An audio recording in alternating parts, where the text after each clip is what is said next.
નમસ્કાર. આપણા સ્રોતો આજે આપણને આઝાદી પછીના ભારતની એક અદ્ભુત સફર પર લઈ જાય છે. 1947માં સ્વતંત્રતા તો મળી, પણ એની સાથે જ વિભાજનની વેદના હતી અને એક નવા રાષ્ટ્રના નિર્માણના ભગીરથ પડકારો પણ હતા. હા, બિલકુલ. ચાલો, એ સમયગાળાની મુશ્કેલીઓ અને સફળતાઓને થોડું નજીકથી સમજવાનો પ્રયાસ કરીએ. ખરેખર એ સમય છે ને અત્યંત નિર્ણાયક હતો. આઝાદીનો ઉમંગ તો હતો જ, પણ બીજી તરફ મતલબ દેશના ભાગલા પડ્યા, લગભગ 80 લાખ જેટલા નિરાશ્રિતોનો પ્રવાહ આવ્યો. 80 લાખ! હા, અને પછી 500થી વધુ લગભગ 562 જેટલા દેશી રજવાડાને એક તાંત્રિણે બાંધવાની એ જટિલ સમસ્યા હતી. અને ઉપરથી આટલી બધી વિવિધતા, ભાષા, સંસ્કૃતિ, એ બધાને એકસાથે લાવી રાષ્ટ્ર નિર્માણ કરવું એ પણ એક મોટો પડકાર હતો. શરૂઆત જ જો વિભાજન અને નિરાશ્રિતોની સમસ્યાથી થઈ, આટલી મોટી સંખ્યામાં લોકો આવ્યા, એમને ફરીથી વસાવવા, એમ કે સ્થિર કરવા, એ કેટલું કપરું કામ હશે. ખૂબ જ મુશ્કેલ, ખરેખર. પણ એ સમયે સરકારી તંત્ર અને લોકો બધાએ સાથે મળીને કામ કર્યું. શિબિરો ઊભી કરવામાં આવી, મદદ પહોંચાડાય, અને ધીમે ધીમે આ લોકો આપણા ભારતીય સમાજનો હિસ્સો બન્યા. બરાબર. પણ આ તો ખાલી એક પાસું હતું. બીજો મોટો પર્વત હતો 562 દેશી રજવાડાનો. હા, 562. જી, એમને ભારતમાં જોડવા એ જરાય સરળ નહોતું. તો અહીંયા સરદાર પટેલની ભૂમિકા બહુ મુખ્ય રહી હશે નહીં? એમની દીર્ઘદ્રષ્ટિ, એમની કુનેહ, એમણે રાજાઓને સમજાવ્યા કઈ રીતે? બરાબર. સરદાર પટેલ અને તેમના સચિવ વીપી મેનન, એમણે અપીલ પણ કરી અને એમ કહી શકાય કે જરૂર પડે થોડું દબાણ પણ વાપર્યું. અચ્છા. એમણે રાજાઓને રાષ્ટ્રહિત સમજાવ્યું, વ્યવહારુતા સમજાવી. ઘણા રાજ્યો તો સ્વેચ્છાએ જોડાઈ ગયા, જેમ કે ભાવનગરના મહારાજા કૃષ્ણકુમારસિંહજી. એમણે તો પહેલ કરી. હા, એ પહેલ કરનાર હતા. જી. પણ હૈદરાબાદ, જૂનાગઢ અને કાશ્મીર, આ 3 રાજ્યોનો મામલો થોડો પેચીદો બન્યો. તો એ મુદ્દાઓ કેવી રીતે ઉકેલાયા? પહેલા હૈદરાબાદની વાત કરીએ. હૈદરાબાદમાં નિઝામ થોડી આનાકાની કરતા હતા, એટલે પછી ત્યાં પોલીસ પગલું ભરવું પડ્યું. અને આમાં કનૈયાલાલ મુનશીની ભૂમિકા પણ અગત્યની રહી હતી. ઓકે. અને જૂનાગઢ? જૂનાગઢના નવાબે તો પાકિસ્તાન સાથે જોડાણ જાહેર કરી દીધું, પણ ત્યાંની પ્રજા નહોતી ઈચ્છતી, એટલે લોકોએ જ આરઝી હકુમત રચીને વિરોધ કર્યો. અને અંતે લોકમત લેવાયો અને જૂનાગઢ ભારત સાથે ભળ્યું. અચ્છા, એટલે પ્રજાની ઈચ્છા મુજબ થયું. અને કાશ્મીર? કાશ્મીરનું શું થયું? હા, કાશ્મીર.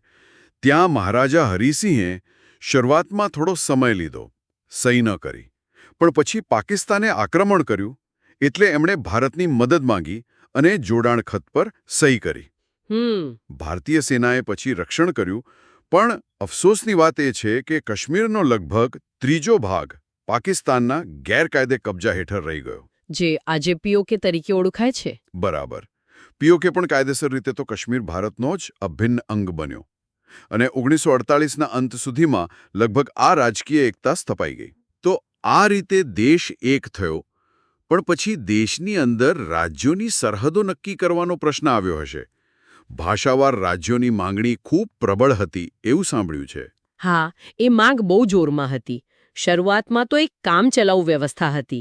રાજ્યોને અ, બ, ક, ડ એવા 4 વર્ગોમાં વહેંચ્યા હતા. અચ્છા, એ કામચલાઉ હતું. જી, પણ ભાષાકીય ઓળખના આધારે રાજ્યોની માંગ બહુ ઉગ્ર બની. ખાસ કરીને મદ્રાસ રાજ્યમાંથી તેલુગુભાષી લોકોએ આંધ્રપ્રદેશ માટે આંદોલન કર્યું અને 1953માં આંધ્રપ્રદેશ બન્યું પણ ખરું.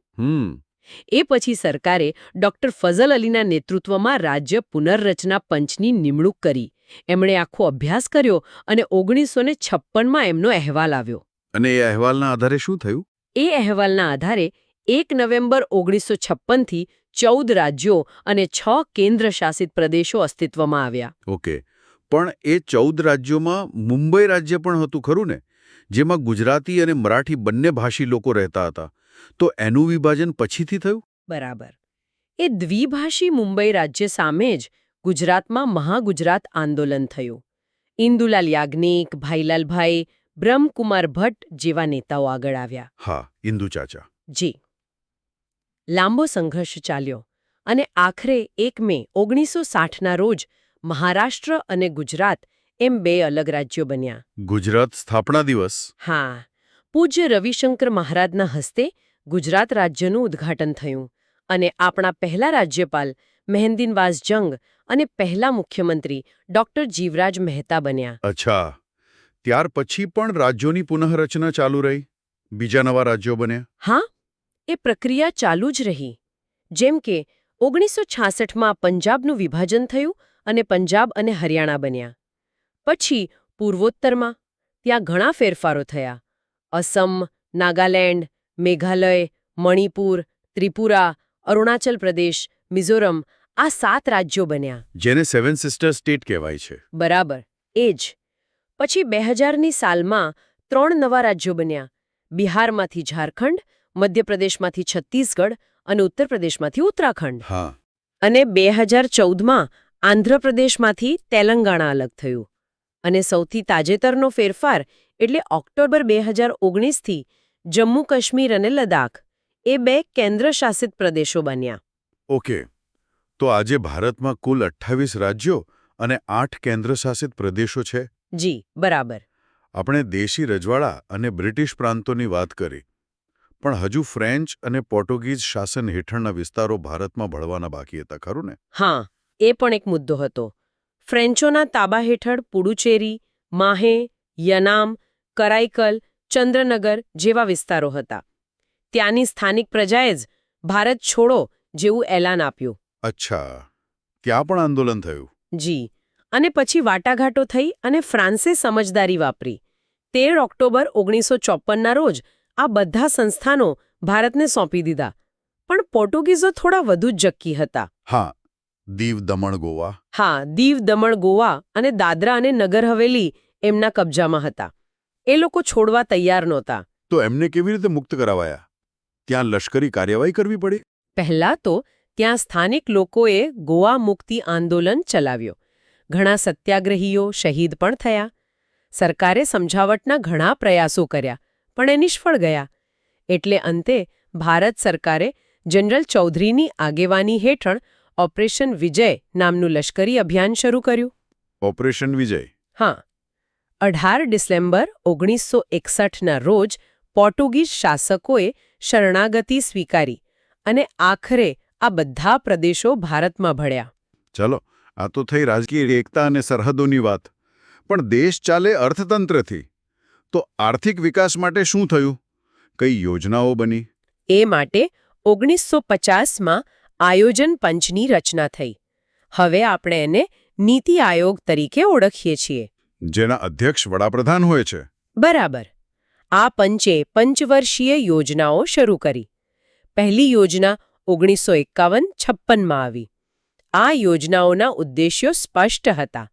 ઝડપી આર્થિક વિકાસ કરવો, અસમાનતા ઘટાડવી, રોજગારી ઊભી કરવી, દેશને સ્વાવલંબી બનાવવો, ભાવ સ્થિર રાખવા વગેરે. અને ફોકસ શેના પર હતું? શરૂઆતમાં ભારે ઉદ્યોગો સ્થાપવા, મોટા બંધો બાંધવા, કૃષિમાં સુધારા કરવા એના પર ભાર મુકાયો. પછી આપણે ત્યાં હરિયાળી ક્રાંતિ થઈ, જેનાથી અનાજ ઉત્પાદન વધ્યું. દૂધ ઉત્પાદન વધારવા શ્વેત ક્રાંતિ થઈ. તેલીબિયા માટે પીળી ક્રાંતિ થઈ. ગરીબી નિવારણ માટે પણ ખાસ કાર્યક્રમો અમલમાં આવ્યા. તો આ બધી યોજનાઓ અને ક્રાંતિઓથી શું ફરક પડ્યો? જમીન પર શું બદલાવ આવ્યો? ચોક્કસ ફરક પડ્યો. રાષ્ટ્રીય આવક વધી, માથાદીઠ આવક પણ વધી. જો કે એક મોટો પડકાર વસ્તી વધારાનો રહ્યો છે, જેના કારણે ગરીબી આપણે ધારીએ એટલી ઝડપથી દૂર નથી થઈ શકી, પણ સરકારના પ્રયત્નો ચાલુ છે. હા, એ તો છે. બીજી બાજુ આરોગ્ય ક્ષેત્રે ઘણો સુધારો થયો. શીતળા જેવો રોગ નાબૂદ થયો, લોકોનું સરેરાશ આયુષ્ય વધ્યું, બાળ મૃત્યુદર ઘટ્યો અને શિક્ષણ, સાક્ષરતાનો દર પણ ઘણો વધ્યો. એટલે સામાજિક સૂચકાંકો સુધર્યા. જી, અને એની સાથે વિજ્ઞાન અને ટેકનોલોજીમાં પણ ભારતે ગજબની પ્રગતિ કરી.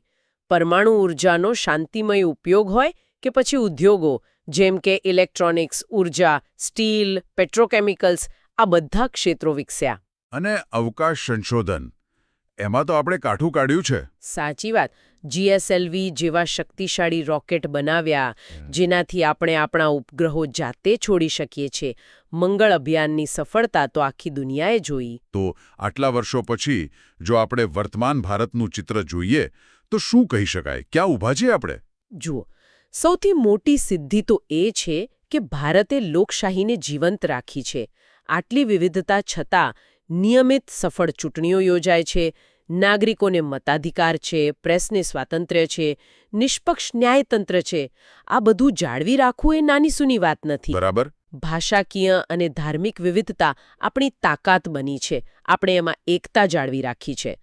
ટેકનોલોજી, વિજ્ઞાન, ઉદ્યોગો, અવકાશ આ બધામાં પ્રગતિ કરી છે. અને વિશ્વ પણ હવે ભારતની નોંધ લે છે, ખાસ કરીને યોગ દ્વારા. એ પણ એક મોટી વાત છે. બિલકુલ. યોગનું મહત્વ આખી દુનિયાએ સ્વીકાર્યું અને સંયુક્ત રાષ્ટ્રો UN દ્વારા 21 જૂનને વિશ્વ યોગ દિવસ તરીકે જાહેર કરાયો. એ આપણા સાંસ્કૃતિક વારસાનું વૈશ્વિક સન્માન છે. ભારત ખરેખર વિકાસના ઉજ્જવળ પંથે આગળ વધી રહ્યું છે. તો એકંદરે આપણે જોયું કે આઝાદી પછી ભારતે કેટલાય પડકારોનો સામનો કર્યો. અનેક ક્ષેત્રોમાં નોંધપાત્ર સિદ્ધિઓ પણ મેળવી છે. રાજકીય એકીકરણથી લઈને આર્થિક અને વૈજ્ઞાનિક પ્રગતિ સુધીની આખી સફર ખરેખર પ્રેરણાદાયી છે. સાચી વાત છે. જો કે એ પણ યાદ રાખવું જોઈએ કે દરેક સિદ્ધિ સાથે નવા પડકારો પણ ઊભા થાય છે. વિકાસ એક સતત ચાલતી પ્રક્રિયા છે. બરાબર. અને કદાચ શ્રોતાઓ માટે અહીં એક વિચાર મૂકી શકાય કે આટલી વિવિધતા અને આટલી પ્રગતિની સાથે ભવિષ્યમાં ભારત માટે રાષ્ટ્રીય એકતા અને આ સર્વાંગી પ્રગતિને હજુ વધુ સુદૃઢ બનાવવા, વધુ મજબૂત કરવા, કયા નવા પગલાં જરૂરી બની શકે, કેવા નવા અભિગમ અપનાવી શકાય?